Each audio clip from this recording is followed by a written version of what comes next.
우리 주변에 종종 들리는 단어 보험 사기.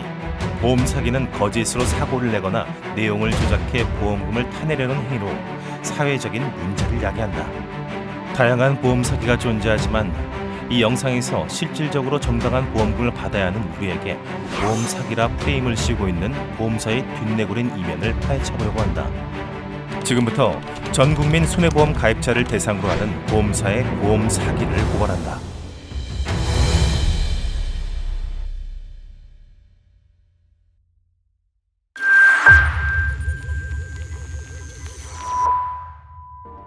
최근 들어 보험료가 자꾸 오른다.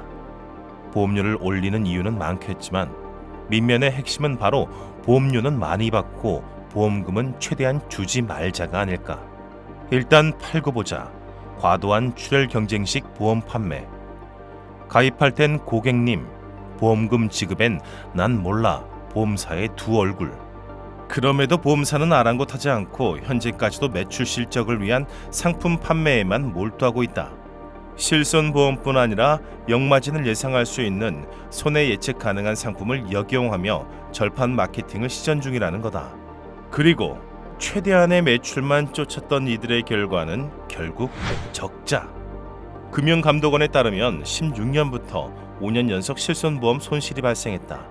그리고 2021년 실손보험으로 2조 8,602억 원 적자를 기록했다. 대형 보험사는 과도한 마케팅과 운영 방침에 대한 반성은 전혀 없고 오히려 적자의 원인을 소비자의 의료 쇼핑과 도덕적 해이, 의료기관의 과잉 진료라고 치부하고 있다. 더 심각한 것은 보험 소비자와 의료기관을 보험 사기범으로 몰아가기 위해 언론 플레이를 하고 있다는 것이다. 물론 보험금을 노리는 보험 사기의 문제를 간과하지 않는다. 하지만 이 영상은 정당한 보험금을 받아야 하는 보험 가입자의 일반적인 입장에서 말하고 있음을 한 번 더 말씀드린다. 실손보험의 적자가 나지 않으려면 간단하다. 의료기술이 발전하지 않고 보험 소비자들이 아프지 않고 늙지 않으면 된다. 그러나 실손보험 적자의 핵심적인 원인은 바로 의료기술의 발전을 생각하지 않고 당장 눈앞에 보이는 이익을 위한 상품을 설계한 것이다. 고객이 보험 상품을 만들지 않았다. 보험사가 스스로 설계했고 우리에게 가입을 선동했다. 보험사는 우리의 건강을 걱정하는 척하면서 보험 상품을 이용해 이익을 극대화하는 것이다. 그렇기 때문에 국가는 국민들의 의료 보장을 위해 건강보험 혜택을 늘려가고 있는 상황에서 대형 보험사는 제2의 건강보험이라 불리는 실손보험의 보장을 계속 축소하고 있다. 더 나아가 본인들이 만든 계약을 지키지 않고 위법을 자행하며 보험금 지출을 막고 있다. 이럴 줄 알았다면 10년, 20년 전 국민들이 보험을 가입했을까? 그리고 지금부터 억울하게 당할 수밖에 없는 실손보험 가입자들을 위해 보험사의 위법 행위가 무엇인지 낱낱이 밝혀보겠다. 보험 소비자가 보험금을 청구할 때 보험사는 보험금 심사라는 과정을 통해 지급 결정을 내린다. 보험금 심사는 어떻게 진행되는 걸까? 한번 축구 경기를 생각해보자. A나라와 B나라가 축구 경기를 할 때 심판은 제3국인 C나라가 봐야 한다. 한일전이라고 생각한다면 우리는 누가 심판을 보는지 예민해질 수밖에 없다. 편파 판정의 경기가 되지 않도록 누구의 편도 아닌 객관적인 위치에서 공정한 심판이 중요하기 때문이다. 보험사와 고객 사이에도 보험금 지급 경기가 열린다. 이 경기에서 A와 B가 각각 보험사와 고객이라고 한다면 공정한 심판 역할의 C는 손해사정사가 된다. 손해사정사는 보험금 지급 여부에 대한 산출 근거로 손해사정서를 작성하게 되는데 손해사정서는 판사의 판결문이라고 생각하면 쉽다. 민사재판 시 판결문은 판결 근거와 함께 무죄 또는 유죄라는 명확한 결론이 존재한다. 이처럼 손해사정사는 판사의 판결문처럼 손해사정서를 작성하는데 손해사정서는 보험금 사정에 관한 중요 근거 및 결과를 포함되어야 하며 보험회사는 확정된 손해사정서에 의한 보험금을 지급한다고 법에 명시되어 있다. 즉 보험금 지급 또는 부지급 둘 중 하나를 판단해 손해사정서에 기재해야 하는 것이 법으로 정해져 있다는 것이다. 그렇다면 심판의 역할인 손해사정사는 공정하게 보험금 지급 심사를 하고 있는 걸까? 만약 한일전 축구 경기에서 심판이 일본 측이라면, 그래서 일본 주장에게 반칙인지 아닌지 물어보면서 심판을 한다면 어떻게 될까? 경기는 일본이 원하는 방향으로 흘러가다 결국 일본의 승리가 될 것이 뻔하다. 이렇게 말도 안 되는 이야기가 실제 우리의 보험금 심사 과정에서 일어나고 있다. 편파 판정을 자행하는 심판에 대항하기 위해 비디오 판독이 시급하다. 보험금 청구를 하면 지급 과정 동안 3가지의 서류를 받는다. 그리고 이 영상을 보고 있는 사람들 중에는 보험금 부지급 최후 통보를 받았을 것이다. 그런데 부지급 통보를 위해 사용된 이 3자료가 보험사의 위법 행위를 드러내는 증거물이라고 한다면, 자, 내가 가지고 있는 증거물 혹은 앞으로 받게 될 위법 증거물이 무엇인지 하나씩 찾아보자. 우리는 앞서 법령에 의거해 손해사정사가 객관적인 손해사정을 거쳐 보험금 지급 또는 부지급을 명확히 기재해야 한다는 사실을 확인했다. 익명의 제보를 통해 받은 손해사정서를 살펴보자. 손해사정서를 보면 보험사에게 최종 판단을 맡기거나 보험사에게 중간 보고를 한 흔적들이 나와 있다. 대형 보험사는 손해사정 업체를 대부분 자회사로 가지고 있다. 그리고 손해사정 업무 대부분을 자신의 자회사에 위탁한다. 즉, 손해사정 절차를 자기네 것으로 만들어 보험금 지급을 최대한 막으려는 술수이다. 누수방지율 평가 항목이 있는데 누수방지 금액은 보험금이 빠져나가는 것을 막는다는 의미거든요. 면책 또는 삭감해야 하는 목표 금액과 면책해야 하는 목표 건수가 있어요. 저희 회사가 자회사이다 보니까 보험사에서 감사 직원 내려오고 적발감사, 타겟 감사를 실시하기도 하죠. 보험금 지급 경기에 공정한 심판을 하도록 손해사정 제도가 법으로 명시되어 있다. 그러나 보험사의 하수인 노릇을 하는 자회사 손해사정 업체는 법도 약관도 지키지 않는다. 그저 자신들의 할당된 목표치와 업무 평가를 위해 편파적인 손해사정서를 작성할 뿐이다. 마치 일본 측 심판과 일본 축구단이 내통하는 축구 경기를 보고 있는 것만 같다. 이러한 손해사정서는 허위 사실에 의한 사기이며 명백한 위법이다. 보험금 청구 시 보험사로부터 보험금 지급 절차로서 의료 자문이 필요하다는 말을 들은 적이 있을 것이다. 그러나 의료 자문에는 보험사의 검은 속내가 담겨 있다. 통계 자료를 보면 의료 자문 이후 보험금 지급 거절의 비율이 급격히 증가되고 있다. 어떻게 된 일일까? 의료 자문 회신서가 그 이유를 말해주고 있다.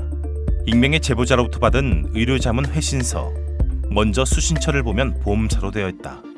의료 자문은 보험금 지급 여부를 결정하는 데 중요한 자료인 만큼 객관적이고 독립적인 손해사정의 과정을 거쳐야 한다.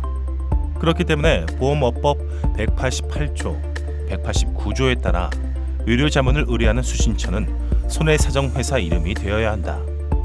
하지만 의료 자문 수신처에 적혀 있는 곳은 보험사, 즉 보험사가 의료 자문을 의뢰했다는 것이다. 그렇다면 보험사는 의료 자문을 어디에 의뢰했을까? 의료 자문을 회신한 곳을 살펴보니 대학 병원 이름이다. 병원 이름이 무슨 문제일까 싶다만 안타깝게도 문제가 많다. 왜냐하면 공식적인 의료 자문 회신서가 되기 위해서는 병원 직인이 함께 찍혀 있어야 하며 의료 자문을 실제로 한 의사의 이름도 함께 기재가 되어야 하기 때문이다. 그러나 더 심각한 문제는 의료 자문조차 보험사 입맛에 맞게 편파적으로 작성되고 있다는 사실이다. 보험회사에서 자문을 받는다는 거는 일단 깎기 위해서 보험적 자문을 들어가는 거거든요. 미리 사전에 우리는 이렇게 답이 나왔으면 좋겠다 라고 얘기를 하고 그냥 알겠습니다, 맞춰드리겠습니다 라고 시작하고 들어가는 게 대부분이에요. 이거는 절대로 나가면 안 됩니다.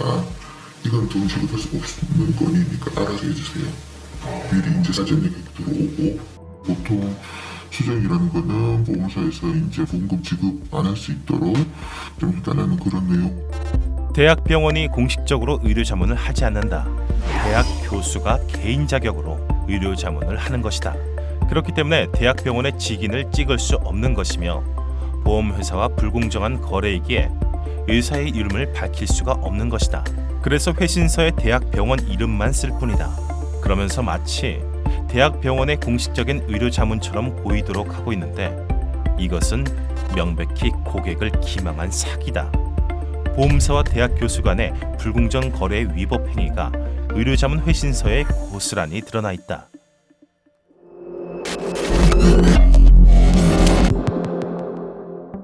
의료 자문을 하기에 앞서 보험사는 의료 자문 동의서에 서명할 것을 요구한다. 의료 자문 동의를 구하는 것처럼 보이지만 실상은 그렇지 않다. 결론을 먼저 말하면 이것은 개인정보보호법 위반에 해당된다.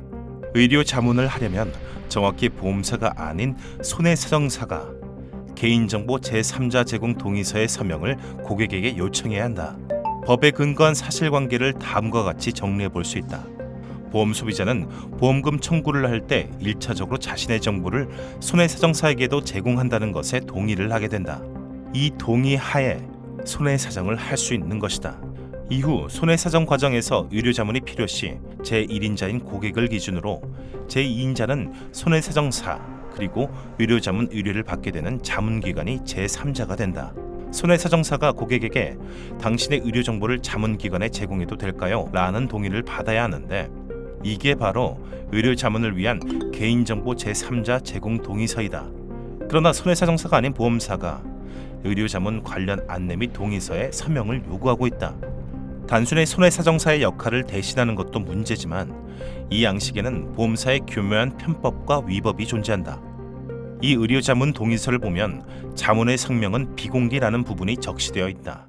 고객에게 알려줘야 될 의무가 전혀 네, 없습니다. 법적으로 안 알려도 되니까 보험회사도 안 알려주는 거예요. 이것은 보험업 감독 규정을 가지고 교수 이름은 법적으로 공개하지 않아도 된다고 하는 것인데 이것은 중요사항 설명 의무, 즉 의료자문 안내서에 해당되는 부분이다. 보험사 주장, 거짓. 또 다른 의료자문 동의서를 보면 단 개인정보보호법에 의거 의료 판정 의사의 신상은 공개하지 않는다라는 부분이 있다. 이 또한 법을 운운한 보험사의 계략인데 의료자문에서 의사는 고객의 정보를 제공받는 자의 입장이다. 개인정보보호법 17조 2항 정보를 주는 주체에게 의무적으로 알려야 하는 사항 개인정보를 제공받는 자 즉 의사의 신상은 개인정보로 보는 것이 아닌 고객으로부터 정보를 제공받는 제3자로서 개인정보보호법에 따라 구체적으로 설명을 할 의무를 가지고 있는 것이다. 또한 우리는 앞서 의료자문처가 대학병원이 아닌 대학 교수 개인이라는 사실도 확인했다. 의료자문 동의 서명을 요구할 때 병원 이름이 아닌 의사의 이름도 같이 명시해야 한다는 것이다. 정리하자면 의료자문은 개인정보 제3자 제공 동의서 서명이 필요하며 보험사는 이러한 절차를 교묘하게 건너뛰어 의료자문 안내서 및 동의라는 명칭으로 개인정보 제3자 제공 동의서 서명을 받아낸 것처럼 하고 있는 것이다. 이것은 명백한 개인정보보호법 위반이다.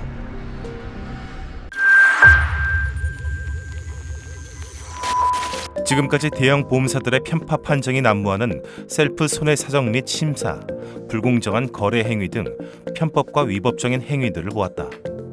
보험금을 지급하지 않기 위해 보험사와 손해사정업체 그리고 의료자문처가 집단화되어 조직적으로 사기를 치고 있는 것이다.